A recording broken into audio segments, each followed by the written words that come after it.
Laney is known around Baylor as someone who is extraordinarily caring. She often serves as a great friend and teammate on the cross-country and track teams by brightening her friends' days with her infectious smile. Please help me welcome Laney Frost.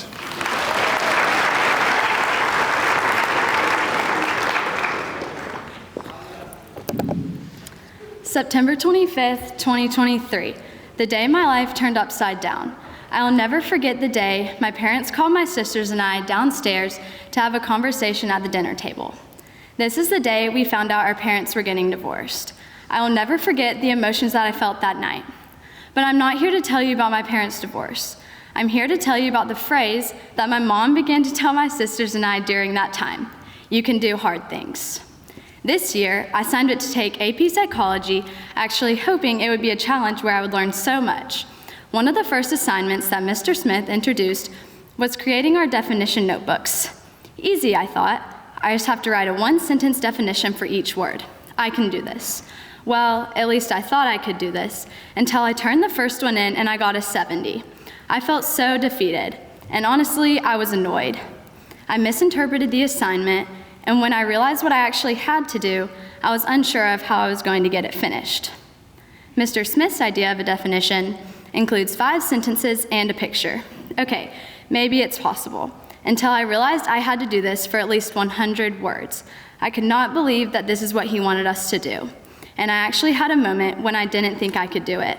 And there was that phrase popping into my head: you can do hard things. Of course I can.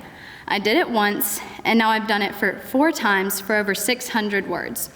School is often not easy, and I have found myself saying this phrase periodically at certain times of the year. Showing myself that I can do hard things in psychology helps me generalize this grit to other parts of my experience as a student. At the beginning of my senior year, I decided, more like Lainey Fowler signed me up, to run cross country because she claimed that I should care about being fit. She really gave me no choice, although of course I complied because I was so excited to get into shape and run with the girls I loved so much.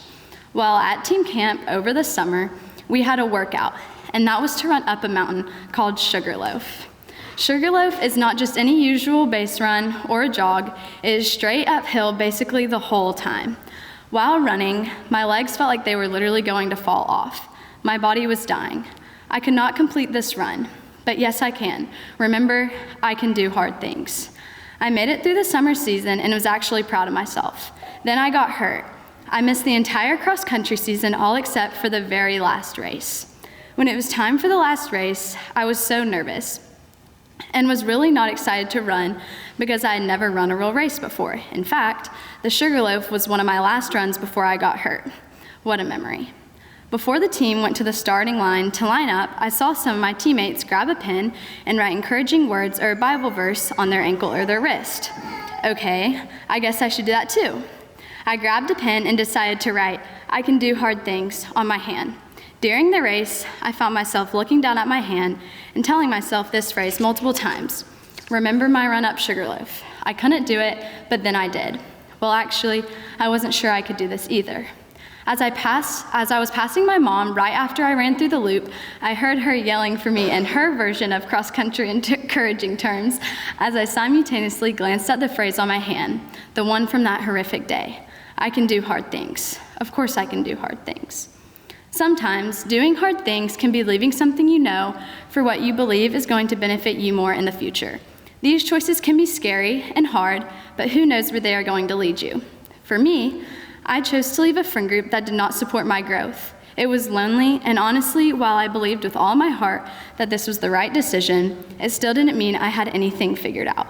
I didn't know who I was going to sit with at lunch, and I didn't know who I would walk to class with anymore. I, of course, felt like I was the only person in the world who felt this way, and part of being lonely is that I felt like I had no one to confide in. This decision was not easy, and it took a lot of courage, but in the end, doing the hard thing brought me my closest small group of friends. While my circle shrunk quite a bit, I learned to value meaningful friendships with just a few people rather than more surface relationships with a lot of people. To me, having a smaller circle of just 2 to 3 good friends is the best way to have it. We can be silly together, laugh together, and even cry together. They often know my thoughts before I even speak. Reminding myself that I can do hard things when friendships are messy and changing and growing inspired me to be resilient and stay true to myself.